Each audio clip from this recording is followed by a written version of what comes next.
শেয়ালের বালিশ। পাহাড়ের কোল ঘেঁষে ছিল বিরাট একটা জঙ্গল। দিনের বেলাতে সেই জঙ্গলে আলো ঢুকতে পারত না, এত ঘন ছিল তার গাছগাছালি। আর রাতে চাঁদের আলোর তো ঢুকতেই মানা, তাই সব সময় আঁধার ঘিরে থাকতো সেই জঙ্গলে। সেই অন্ধকারের রাজত্বের রাজা ছিল একটা ভাল্লুক। তার এক মন্ত্রী ছিল, সে হচ্ছে নেকড়ে, আর কুকুর ছিল সেনাপতি। একদিন একদল লাল ঝুঁটি মোরগ ছুটতে ছুটতে এলো রাজার কাছে। জঙ্গলে একটা দুষ্টু শিয়াল আছে, তার নামে নালিশ করতে। ওরা বলল, রাজামশাই রাজামশাই, আমরা যে আর বাঁচি না। ভাল্লুক রাজা জিজ্ঞেস করল, কেন, কি হয়েছে তোদের? কুক্কুরকো কুক্কুরকো কুক্কুরকো কুক্কুরকো বলে কাঁদতে কাঁদতে বনমোরগের দল একসঙ্গে বলে উঠল, দুষ্টু শিয়ালটা রোজ রাতে আমাদের এক একজনকে মেরে খেয়ে ফেলছে। হ্যাঁ, সে কি কথা? আচ্ছা, আমি দেখছি বলে ভাল্লুক রাজা চিৎকার করে করে ডাকতে লাগলো, শিয়াল, এই দুষ্টু শিয়াল। দুষ্টু শিয়ালটা বোধ হয় কাছে পিঠে কোথাও লুকিয়েছিল, লুকিয়ে লুকিয়ে শুনছিল সব কথা। ভাল্লুকের ডাক শুনে এক লাফে সেখানে হাজির হলো, ওর হাতে একটা ছোট্ট বালিশ। তারপর রাজা ভাল্লুক কিছু বলার আগেই বলতে শুরু করলো, হুক্কা হুয়াই হুক্কা হুয়াই, পেন্নাম হই রাজামশাই। আপনার জন্য একটা বালিশ এনেছি, রাতে মাথায় দিয়ে শুলে আপনার আরাম হবে। কাল সারা রাত জেগে এটা তৈরি করেছি। এটা মাথার নিচে রাখলে আবার স্বপ্নও দেখবেন। আপনি কি এটা নিবেন? রাজা ভাল্লুক ঘাড় নেড়ে বলল, কেন নিব না, নিশ্চয়ই নেব। ভালোবাসার দান কি ফেরাতে হয়?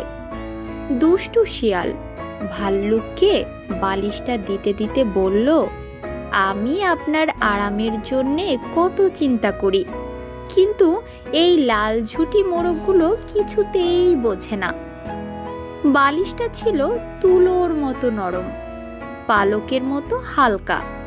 ভাল্লুক রাজা বালিশটায় ঠেস দিয়ে বসে মেজাজে দেখাতে লাগলো বনের শোভা, আর শুনতে লাগলো পাখপাখালির ডাক। বনমোরগগুলো মিহি সুরে কক কক কক কক করতে করতে রাজাকে জিজ্ঞেস করলো, রাজামশাই, আমাদের জন্য কি করলেন? রাজা ভাল্লুক রেগে মেগে চিৎকার করে উঠল, ধুর হ, আমি কোথায় স্বপ্ন দেখার কথা ভাবছি, আর তোরা নাকি ছোটখাটো ব্যাপার নিয়ে এসেছিস নালিশ করতে, ভাগ। লাল ঝুঁটি বনমোরগের দল কি আর করে, দৌড়ে পালায় সেখান থেকে। দুষ্টু শিয়ালের তো পোয়া বারো। রাজামশাই হাতের মুঠোয় যখন, ওর আর ভয় কি? সেই রাতেই শিয়ালটা আবার মোরগ ছানা মেরে খেলো, একটা নয়, দুটো।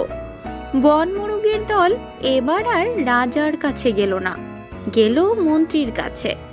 মন্ত্রী হলো গিয়ে নেকড়ে। মন্ত্রী নেকড়ের কাছে মোরগের দল ফের নালিশ জানালো, কোক্কুরকো কোক্কুরকো, আমাদের বাঁচান মন্ত্রী মশাই। তোরা তো দিব্যি বেঁচেই আছিস দেখছি। মন্ত্রী নেকড়ে খ্যাক খ্যাক করে হাসলো, কেমন দাঁড়িয়ে আছিস আমার সামনে? আমাদের ছানাগুলোকে বাঁচান। মোরগের দল লাল ঝুঁটি নাড়াতে নাড়াতে বলল, দুষ্টু শিয়াল ফের আমাদের দুটো ছানাকে খেয়েছে। ও, বুঝেছি বলে নেকড়ে তখনই তলব পাঠালো শিয়ালকে। শিয়াল তো আগে ভাগে সব জানতো। সে এক দৌড়ে মন্ত্রীর সামনে এসে নাকি সুরে বললেন, হুক্কা হুয়াই, পেন্নাম হই মন্ত্রী মশাই। শিয়াল ছোট্ট একটা বালিশ সঙ্গে নিয়ে এসেছিল, সেটা মন্ত্রী মশাইয়ের সামনে রেখে ফের বলল, আমি আপনার জন্য একটা মজার বালিশ এনেছি। বালিশটা মাথায় দিলে এখনই আপনার ঘুম এসে যাবে। সে কি রে, কই দেখি কিরকম মজার বালিশ। নেকড়ে ধারালো দাঁত বের করলো, খালি মাথায় শুয়ে শুয়ে মগজ ভোঁতা হয়ে যাচ্ছে। দুষ্টু শিয়ালটা নেকড়ে মন্ত্রীর কাছে বালিশটা দিতে দিতে বলে, আমি আপনার আরামের জন্য কত চিন্তা করি, কিন্তু এই বনমোরগগুলো কিছুতেই বোঝে না। নেকড়ে তখন পালকের মতো হালকা বালিশে হেলান দিয়ে মোরগগুলোকে ধমকালো, দূর হতরা, শিয়াল যা ভালো বুঝেছে করেছে। বনমোরগের দল ভয় পেয়ে ছিটকে গেল এদিক সেদিক। শিয়ালেরও সাহস গেল বেড়ে। সেই রাতে সে 3টি মোরগছানা দিয়ে রাতের খানা সারল। তাই বলে বনমোরগের দল কিন্তু বসে রইল না। তারা কুকুর সেনাপতির কাছে কেঁদে কেটে পড়ল, বলল তাদের দুঃখের কথা। কুকুর রাগে গজগজ করতে করতে সেপাই পাঠালো দুষ্টু শিয়ালকে ধরে আনতে। কিন্তু শিয়াল তার আগে এসে হাঁপাতে হাঁপাতে বলল সেই পুরনো কথা, হুক্কা হুয়াই পেন নাম হই সেনাপতি মশাই। আপনি সারা রাত জেগে জঙ্গল পাহারা দেন, কত কষ্ট আপনার, তাই আপনার আরামের জন্য একটা বালিশ এনেছি। বালিশটা মাথায় দিলে আপনার সারা রাতের ক্লান্তি দূর হবে। দুষ্টু শিয়াল কুকুর সেনাপতির কাছে বালিশটা এগিয়ে দিল। কুকুর সেনাপতি বালিশটা নাকের কাছে এনে দুবার শুকলো। বুঝতে পারল শিয়ালের চালাকি, ছিঁড়ে ফেলল বালিশটা। একরাশ পালক বেরিয়ে হাওয়ায় উড়তে লাগলো। দুষ্টু শিয়াল মোরগছানার মাংস খাওয়ার পর তাদের পালক দিয়েই বালিশ তৈরি করে, আর এইভাবে সে পালকের বালিশ উপহার দিয়ে রাজা আর মন্ত্রীর কাছে ভালো শিয়াল সেজেছে। রাগে দাঁত কড়মড়িয়ে উঠল সেনাপতির। ভৌ ভৌ চিৎকার করে কুকুর সেনাপতি অন্য সব কুকুরদের ডেকে বলল, এসো সবাই মিলে লোভী শিয়ালকে অকাজের উপযুক্ত পুরস্কার দেই।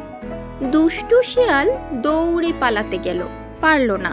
কুকুরেরা সবাই মিলে শিয়ালকে ঘিরে ধরল, তারপর তাকে টুকরো টুকরো করে দাঁত দিয়ে ছিঁড়ে ফেলল। ভৌ ভৌ চিৎকারে কেঁপে উঠল জঙ্গল, আর লালঝুটি বনমোরগের দল বাঁচল হাঁপ ছেড়ে।